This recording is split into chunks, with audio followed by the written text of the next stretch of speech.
Okay, so for this part of the problem, um, well, this problem is asking to find a domain range and asymptote of a given function.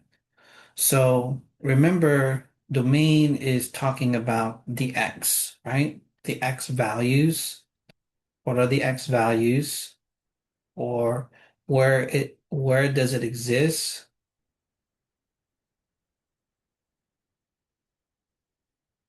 Okay. Are there any gaps or holes?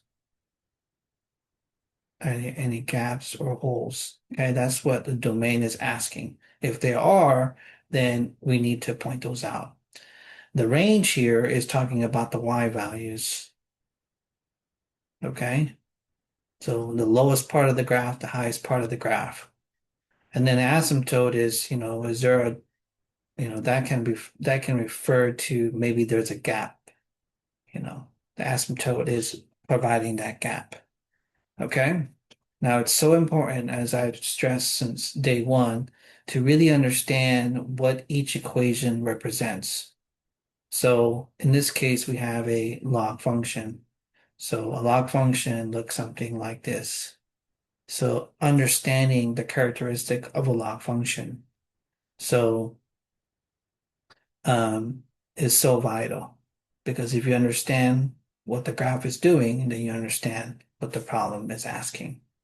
So in this case, the first thing we want to look at, so again, this is a log, this is your base, basic log function, and this is base 10. Okay. So this here, okay, the domain is referring to inside the parentheses. So this here is the domain. And what we know about the domain, as you can see from the original graph, is that here's 0. The domain has to be what? Has to be X has to be greater than 0. It cannot equal 0 because it doesn't cross the um, y-axis. So it has to be greater than 0. So here we have, so what we do is we set X minus 1 to greater than 0. Okay. And we just solve. So we just add 1 to both sides, and X is greater than 1. So this is telling me that this graph, right, has shifted. So it was at 0. It shifted. Remember, inside the parentheses tells you they were talking about shifting to the left and right. So it goes the opposite. So minus 1 means it actually shifted 1 to the right. So now the graph is doing something like this. Okay. So the domain has to be greater than 1. All right. So there's this 1 here. The range, well, if you look at the original graph, the range is basically all real numbers because this goes on forever in the negative direction and positive and forever in the positive direction. Well, it doesn't really matter, right? This thing also goes forever in the positive direction and forever in the negative direction. This plus 4 tells me it goes up. So this one went up, 4 units up, right? So it did something like that. But again, it doesn't matter because the range is still negative infinity to positive infinity. You can go as up as much as you want, down as much as you want. It doesn't affect the range. So the range here is all real numbers, or you can say negative infinity to positive infinity always for these log functions. And then A, the asymptote here, all right, the asymptote is what I just drawn here. Okay. Originally, there's an asymptote that goes right above the y-axis.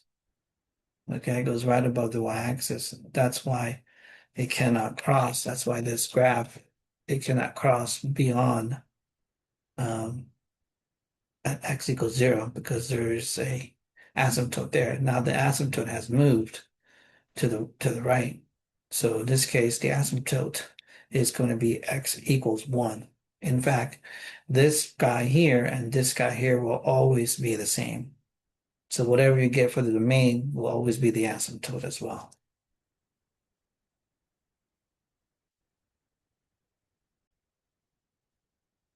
Okay, so for this one, so you need to remember you will be given the log properties. Hopefully you looked at the formula sheet that's provided. It does have the log properties there. So we need to use the log properties to solve this. So notice here that there's an addition between, first of all, I got to make sure that all of the logs have the same base and they're all ln, so they're all base E. Okay, if any of the logs are not this, if any of them is not the same, then we can't do anything. Okay, but these are all the same, so that's good. They're all base E. So here I'm focusing on my efforts here. This is being added, so the property for that in logs is I can multiply the middles, right? The 2x minus 3 and the ln x plus 4. Okay. So I can rewrite this as 2x minus 3 times x plus 4 equals ln 2x squared plus 11. Right? And then we have another rule that says, hey, if we have the same base on each side, so this is base E and this is base E, then we can just equal the middles. So that means that the ln's will drop, or the log functions. 2x minus 3, x plus 4, and then 2x squared plus 11. Okay, and I just solve for x. So when I multiply this out, I get 2x squared plus 5x minus 12. On the right side stays the same. Then I move everything to the left. So I'll subtract the 2x squared on both sides. And then I'm going to subtract the 11. So these guys are gone, gives me 0 on the right side. These guys are gone. So I get 5x, and this would be minus 23 on your left. Then I add 23 on both sides. I get 5x equals 23. Then I divide both sides by 5. So x gives me 23 over 5. And that would be our answer there.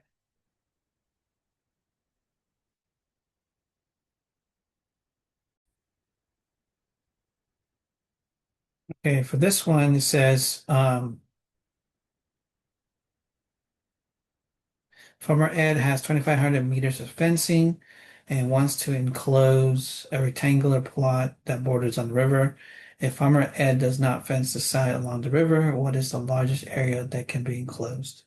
So in this types of problem, you need to do two formulas, right? We need the area of to find the area. So basically that's length times width, and then we need the perimeter.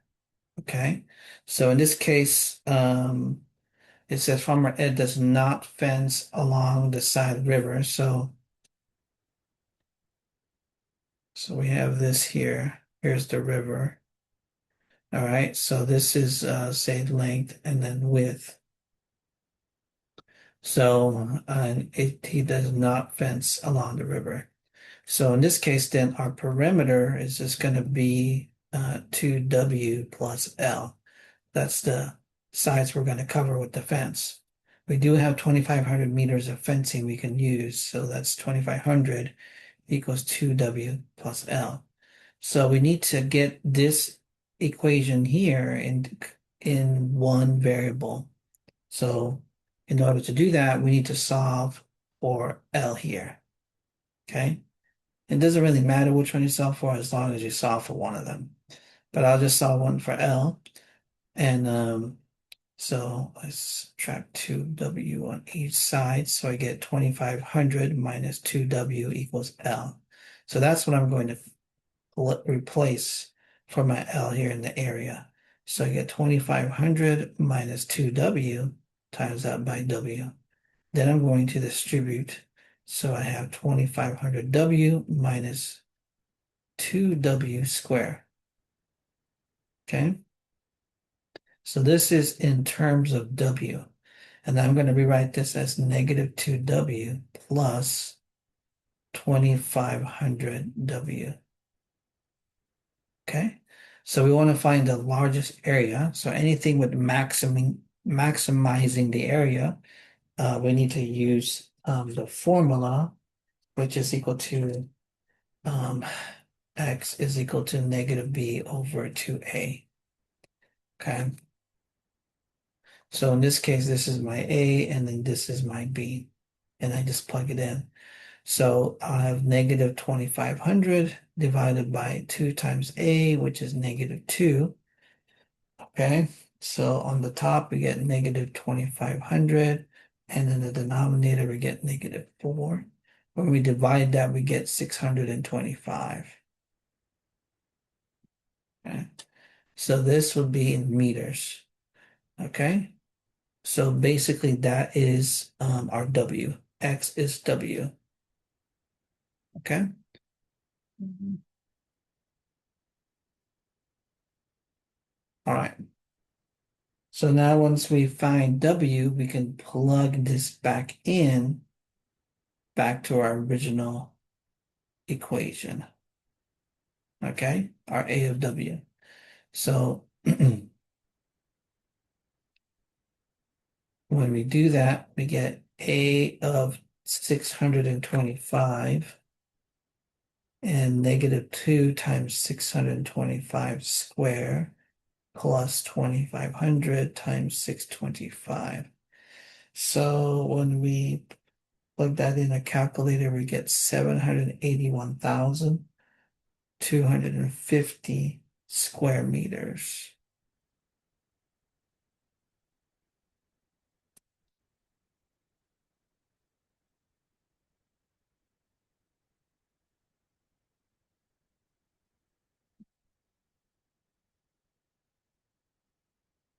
Okay.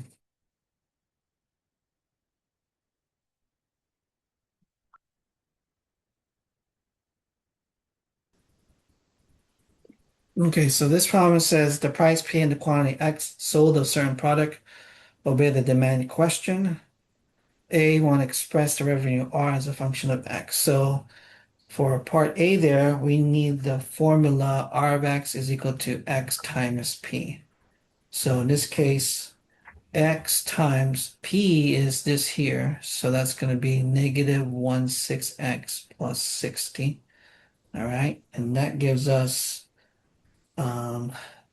negative 16X squared plus 60X. Okay.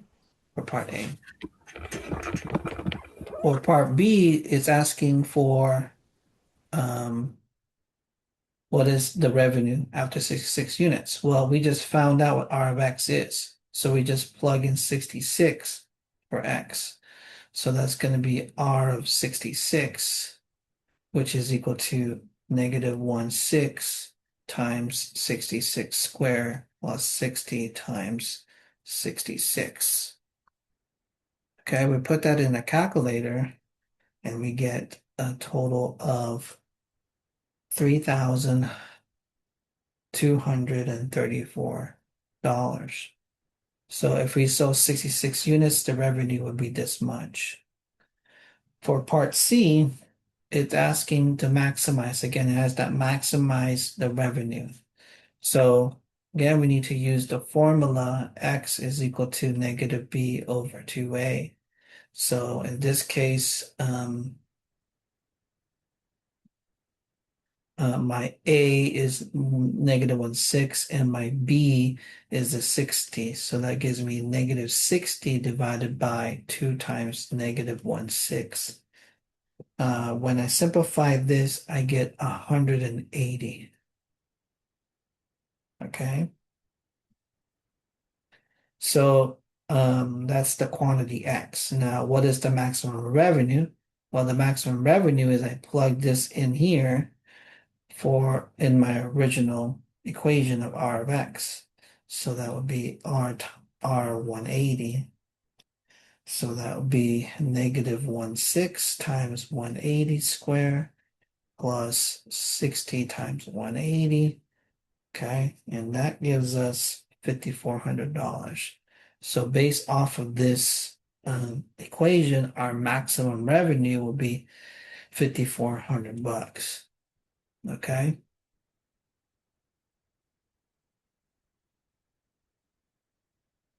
All right, so it goes to the question you wanted to ask is what price should be the company charge to maximize the revenue? Well, we have a question, I'm sorry, a equation for that, right? Price P, which is what they give us. Price P is this here. P equals negative 1/6x plus 60. So, but we needed to find the quantity X, which was the 180, to figure out the price, right? What price should the company charge to maximize revenue? Well, the 180 is going to give us that price. So we just plug this in. So this would be negative 1/6 times 180 plus 60. So when we do that, we get negative 30 plus 60, which is $30. Okay. So if we have this product and so the optimal revenue for this product is charging $30 per item.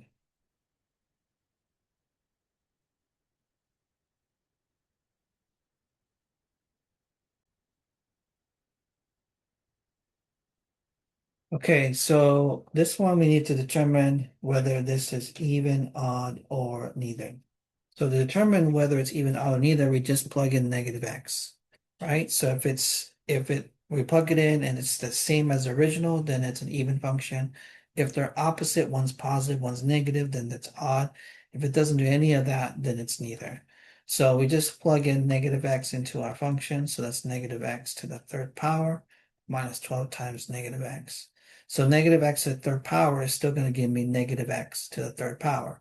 And then a negative negative is a positive, so that's going to be 12x. Okay, so here we had the original, we had a positive x cubed, and our result was negative. And then over here, we had a negative 12x as our original, and then our output was positive.